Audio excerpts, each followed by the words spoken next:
Before I introduce Duvian, I wanted to say a couple of things myself that you're not privileged to. We had a meeting with Mr. Yip. We went in there with the greatest intentions to hear him out and to be respectful and give him the courtesy that he wasn't shown to us. During that conversation, which I thought was going well, he turned around and he said, "What if I were to say my people killed all your people because you guys have casinos and are taking our land, are taking our people's money?" Right there showed ill will in his spirit. That even the person who paid the $40,000 for $1 million deal behind closed doors, without council knowing, without the Pawtucket residents knowing, there was something wrong. He went on to say, "You think you're a queen up in here. You're not the queen." You are. Which bothered me because it was very sexist. And if I did experience it in my life, not to that degree. And it bothered my spirit long after I left. But the fact where he went out of context had nothing to do with the conversation and would say, "What if my people killed all your people because you have a casino and it's taking my people's money?" What does it have to do with William Blackstone? What did that conversation have to do with the questions that we were asking him? So somewhere inside of him is a hidden agenda. Somewhere inside of him is ill will. Somewhere inside of him is no different than the colonizers who came before him.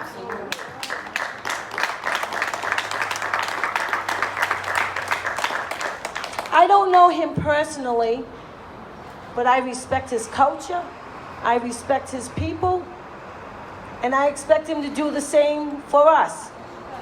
He went on to say, "I don't know nothing about your culture."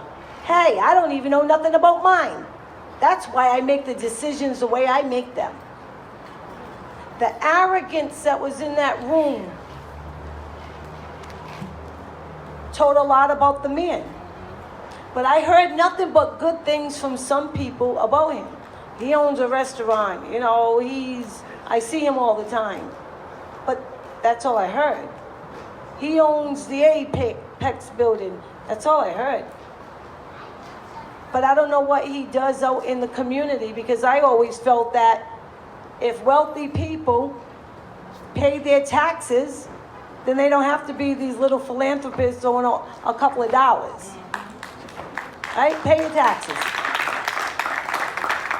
The property over there, the parking lot over there, brought to question when we were doing some research.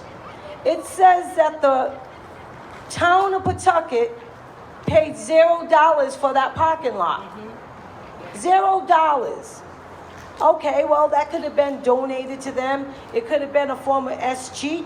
When you don't have a will, it's given to the town.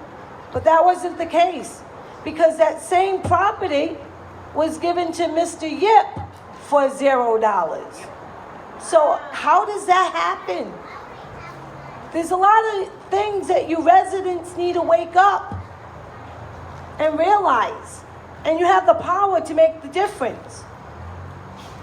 One voice can make a mighty difference. There's an injustice here with the Narragansett Indian Tribe. If I were to be raped and see my rapist on a statue, and you tell me, "Oh, it's okay. Yeah, he did some bad things, but we're going to discuss those things.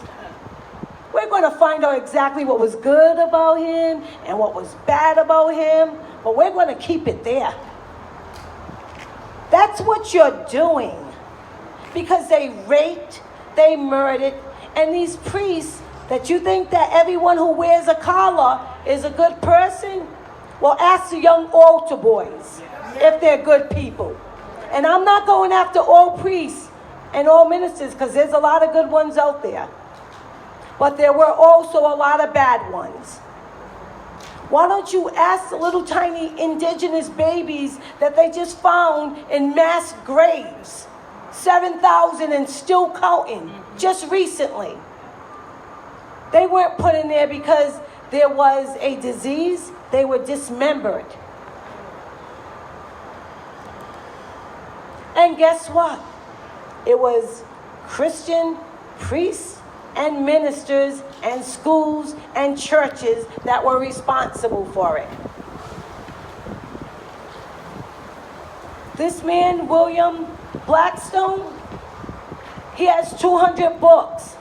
That book that's in his hand right now is the Bible, the Manifest Destiny. The thought concept that you can come through this land and do whatever you want to the indigenous people and take their land, and it's yours. The man died with 200 acres. Can I see the deed? I'm requesting the deed for all of the land that you said your friends, the Narragansett, gave you. And I would appreciate that you not tell us who our friends are. And it not be written who our friends are, because our friends are not people who steal our land, are not people who take away our ceremonial places of practice, who take away Grandfather Ocean, the place that we worship. We still have no waterfront property to sit there and have ceremony, which is medicine to our people. You bear the name Narragansett in the town. You visit the Narragansett for your summers. You go to the beach with the name Narragansett Beach. But we have no access to it. That is arrogance. You have been living the longest lie, now being discovered. You believed the lie because it was in your Ivy League schools. The most educated man believed that Columbus discovered America, or they wanted to believe it. It's not that they believed it. They knew it wasn't true, but it felt good. They love a good lie. It covers up their misdeeds. They love a good lie. So you're living the longest lie ever. But guess what? It was documented. So therefore it's true. But yet, we practice oral history. That's our way. But you say our way doesn't hold a light to yours. But our way was the right way, because we told you a long time ago, Columbus did not discover America. But you had the platform, you had the reason, you had the audacity to keep the lie going. The media, you shaped the narrative. You told your children, you told your grandchildren. These young adults, I look at their faces, they heard it before, but they're not taking it. These young adults are more brilliant than you ever know. This is a whole new generation. Yes, it is.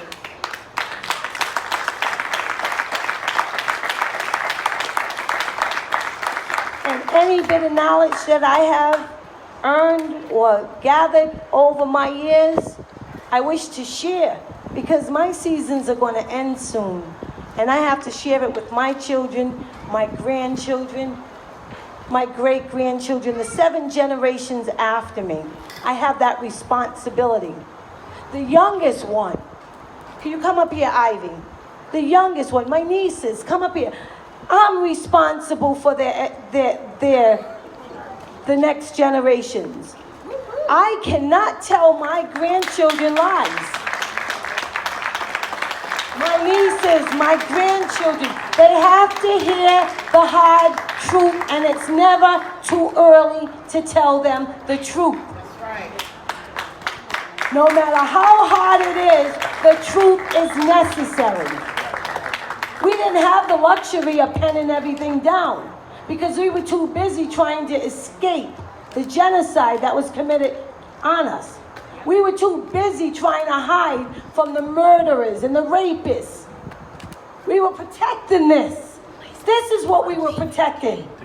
My baby, my grandchild right there. This is what we're protecting. My beautiful family right up there. I see them.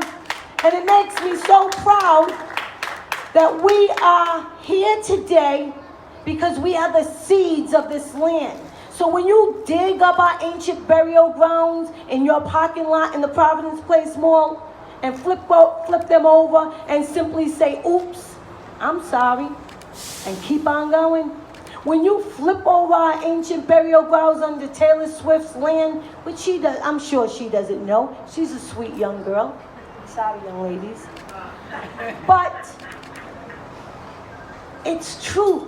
It's factual. You documented it yourselves. That's not even our words. We knew it was there. But we know that you don't care. And I'm not saying you per se. I'm speaking out. This is documented. And this generation right now, I love the twin spirits. The twin spirits, which you call today the gay community, they were always valued in the indigenous community.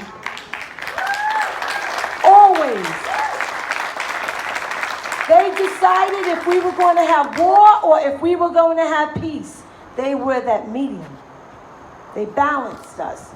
They brought us to the ocean, which has been taken from us. Women were power. We had our own rights, our own voices to our own bodies. Men had no say in this. But we see today men having saying if women can do what they want with their bodies. It's sickening. So I don't want to get off that man over there because that man over there is a reminder of what could have been. That man is a reminder of what has been taken and stripped from them. That man is like a rapist looking you in your face every single day for the rest of their life, and it being supported by a community. Shame on you if you're supporting that man. And may your grandchildren, your children, and anyone that loves you figure it out for themselves. Because this generation, these young adults, have had enough of the lies. And they're calling out their own parents. And they're calling out their own grandparents. And I'm very proud of this generation. And I don't care what color you are. I don't care what your walk is, your socioeconomic background. I don't care if you're gay, straight, or trans. I love you. And on this land, the Narragansetts, the indigenous people of this world, we're going to show you how it should have been done. The right way.